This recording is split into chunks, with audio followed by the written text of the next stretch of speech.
ആവശ്യപ്പെട്ട് വിദ്യാർത്ഥികൾ സമരം നടത്തുന്ന തിരുവനന്തപുരം ലോ അക്കാദമി ലോ കോളേജിൽ മാനേജ്മെന്റ് നിലപാട് വിശദീകരിക്കാൻ പ്രിൻസിപ്പൽ വിളിച്ചുകൂട്ടിയ വാർത്താ സമ്മേളനത്തിലും സമരക്കാരെത്തി. രണ്ട് മുദ്രാവാക്യം വിളിച്ചതല്ലാതെ പ്രിൻസിപ്പലിനെ തടസ്സപ്പെടുത്താനൊന്നും ABVP പിള്ളേർ തയ്യാറായില്ല. പോലീസിനെ പ്രതീക്ഷിച്ച് നിരാശരായ പിള്ളേർ പ്രിൻസിപ്പൽ മാഡം പറയുന്നത് മുഴുവൻ കേട്ടിരിക്കുകയും ചെയ്തു. ഇതാണ് അച്ചടക്കമുള്ള സമരം. അങ്ങനെയുള്ള കാര്യങ്ങളാണ്. അപ്പൊ എന്തായാലും ഇതിൽ കൂടുതൽ കാര്യങ്ങളൊന്നും പിന്നെ പറയാനില്ല. പിന്നെ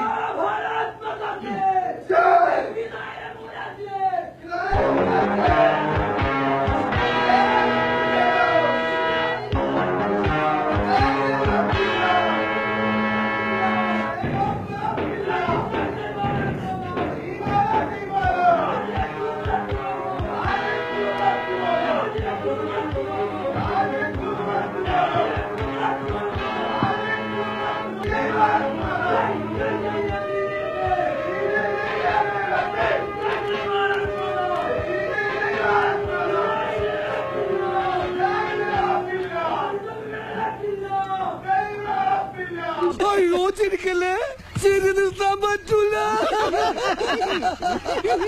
അവര് ചോദിക്കണം, വെള്ളം വയ്ക്കണ്ട. പത്രക്കാർ ചോദിക്കട്ടെ, നിങ്ങൾക്കല്ലേ അവര് ചോദിക്കട്ടെ. പറയാം. അതായത് ഞങ്ങളുടെ കോളേജ് 50 വർഷമായി പ്രവർത്തിക്കുന്നു. ആ സമയത്ത് സെൽഫ് ഫിനാൻസിംഗ് ലോ സെക്ടറിൽ ഇല്ലായിരുന്നു. അന്നേരം പ്രൈവറ്റ് കോളേജ് എന്നുള്ള കാറ്റഗറിയിലായിരുന്നു ഞങ്ങളുടെ കോളേജ് പ്രവർത്തിച്ചിരുന്നത്.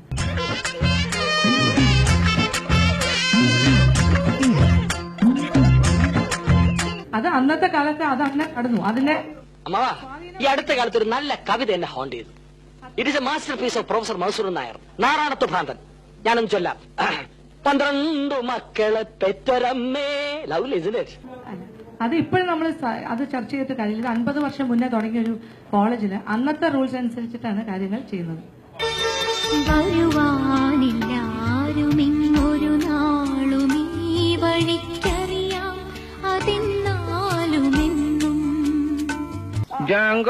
നീ അറിഞ്ഞ ഞാൻ പെട്ടു. അവര് വളരെ വയലന്റ് ആയിട്ടുള്ള ഒരു സ്ട്രൈക്കാണ് അവിടെ നടത്തിക്കൊണ്ടിരിക്കുന്നത്. നിങ്ങൾക്കറിയാലോ, അവിടെ ചെന്ന് കഴിഞ്ഞാൽ അവർ ഏത് രീതിയിലാണ് പ്രതികരിക്കുന്നതെന്ന് അറിയില്ലല്ലോ. എന്തോന്നടാ ഇതൊക്കെ നാണക്കേട്.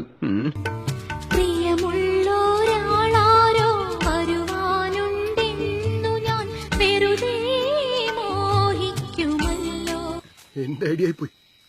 നിന്റെ ഐഡിയ നിന്നെ ഞാൻ കൊന്നേനെ പട്ടി. Thank you.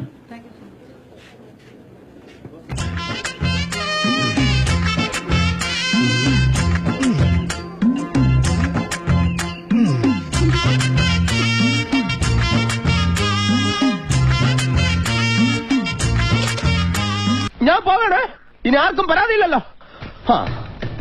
ഇതൊരു കാര്യം മറ്റേടത്ത് ഐഡിയ ആയിപ്പോയി. അവിടുന്നും കിട്ടി ഇവിടുന്നും കിട്ടി. ഇനി മരിച്ചാൽ ഐഡിയ പറയില്ല.